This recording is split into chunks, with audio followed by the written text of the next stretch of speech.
ಸಚಿವ ಶಿವಾನಂದ ಪಾಟೀಲ್ ಅನ್ನದಾತರ ಬಗ್ಗೆ ಹಗುರವಾಗಿ ಮಾತನಾಡಿ ಹಲವರ ಕೆಂಗಣ್ಣಿಗೆ ಗುರಿಯಾಗಿದ್ದಾರೆ. ಬರಗಾಲ ಬರಲೆಂದು ರೈತರು ದಾರಿ ಕಾಯ್ತಾರ, ಪದೇ ಪದೇ ಬರಗಾಲ ಬರಲಿ ಅನ್ನೋದೇ ರೈತರ ಆಸೆನಾ ಅಂತ ಬೆಳಗಾವಿ ಜಿಲ್ಲೆಯ ಅಥಣಿ ತಾಲೂಕಿನ ಸುಟ್ಟಟ್ಟಿ ಗ್ರಾಮದಲ್ಲಿ ಭಾಷಣ ಮಾಡುವ ಭರದಲ್ಲಿ ಈ ರೀತಿ ಹೇಳಿಕೆಯನ್ನ ಕೊಟ್ಟಿದ್ದಾರೆ ಸಚಿವರು.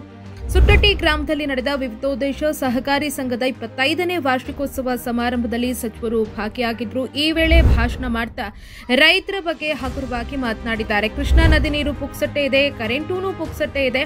ಬಹಳಷ್ಟು ಮುಖ್ಯಮಂತ್ರಿಗಳು ಬೀಜಾನು ಕೊಟ್ರು, ಗೊಬ್ಬರನೂ ಕೊಟ್ರು. ರೈತರಿಗೆ ಒಂದೇ ಒಂದು ಆಸೆ ಇರುತ್ತೆ, ಮೇಲೆ ಮೇಲೆ ಬರಗಾಲ ಬರಲೆಂದು. ಬರಗಾಲ ಬಂದ್ರೆ ರೈತರು ಸಾಲ ಮನ್ನಾದ ನಿರೀಕ್ಷೆ ಇಟ್ಕೋತಾರೆ. ಹಿಂದಿನ ಸರ್ಕಾರಗಳು ಸಾಲ ಮನ್ನಾ ಮಾಡಿವೆ, ಆದ್ರೆ ಸರ್ಕಾರ ಸಂಕಷ್ಟದಲ್ಲಿದ್ದಾಗ ಅದು ಕಷ್ಟ ಸಾಧ್ಯ ಅಂತ ಸಚಿವರು ಹೇಳಿಕೆಯನ್ನ ಕೊಟ್ಟಿದ್ದಾರೆ. ಈ ಹೇಳಿಕೆ ಇದೀಗ ಅನ್ನದಾತರ ಆಕ್ರೋಶಕ್ಕೆ ಕಾರಣವಾಗಿದೆ. ಈ ರೀತಿ ಸಚಿವರು ಹೇಳೋದು ಎಷ್ಟರ ಮಟ್ಟಿಗೆ ಸರಿ ಅಂತ ಅನ್ನದಾತರು ಪ್ರಶ್ನೆಯನ್ನ ಮಾಡ್ತಿದ್ದಾರೆ.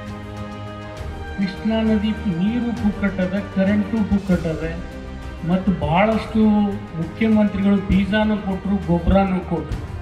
ಇನ್ನು ರೈತರಿಗೆ ಏನಪ್ಪ ಅಂತಂದ್ರೆ ಒಂದೇ ಆಸೆ ಇರ್ತದೆ, ಮ್ಯಾಗ ಬರಗಾಲ ಬೀಳಲಿ ಅಂತೇಳಿ. ಯಾಕಂದ್ರೆ ಅದು ಸಾಲ ಮನ್ನಾ ಆಗ್ತದೆ, ಹಂಗೆ ಬಯಸಬಾರ್ದು. ಆದರೆ ಏನು ಸಂಕಷ್ಟದಲ್ಲಿದ್ದಾಗ ಸರ್ಕಾರ ನೆರವಿಗೆ ಬರ್ಬೋದು, ಆದರೆ ಸದಾ ನಮ್ಮ ನೆರವಿಗೆ ಬಾ ಅಂದರೆ ಅದು ಕಷ್ಟ ಆಗ್ತದೆ.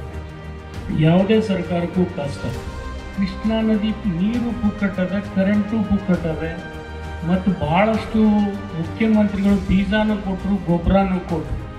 ಇನ್ನು ರೈತರಿಗೆ ಏನಪ್ಪ ಅಂತಂದ್ರೆ ಒಂದೇ ಆಸೆ ಇರ್ತದೆ, ಮ್ಯಾಗ ಬರಗಾಲ ಬೀಳಲಿ ಅಂತೇಳಿ. ಯಾಕಂದ್ರೆ ಅದು ಸಾಲ ಮನ್ನಾ ಆಗ್ತದೆ, ಹಂಗೆ ಬಯಸಬಾರ್ದು. ಆದರೆ ಏನು ಸಂಕಷ್ಟದಲ್ಲಿದ್ದಾಗ ಸರ್ಕಾರ ನೆರವಿಗೆ ಬರ್ಬೋದು, ಆದರೆ ಸದಾ ನಮ್ಮ ನೆರವಿಗೆ ಬಾ ಅಂದರೆ ಅದು ಕಷ್ಟ ಆಗ್ತದೆ.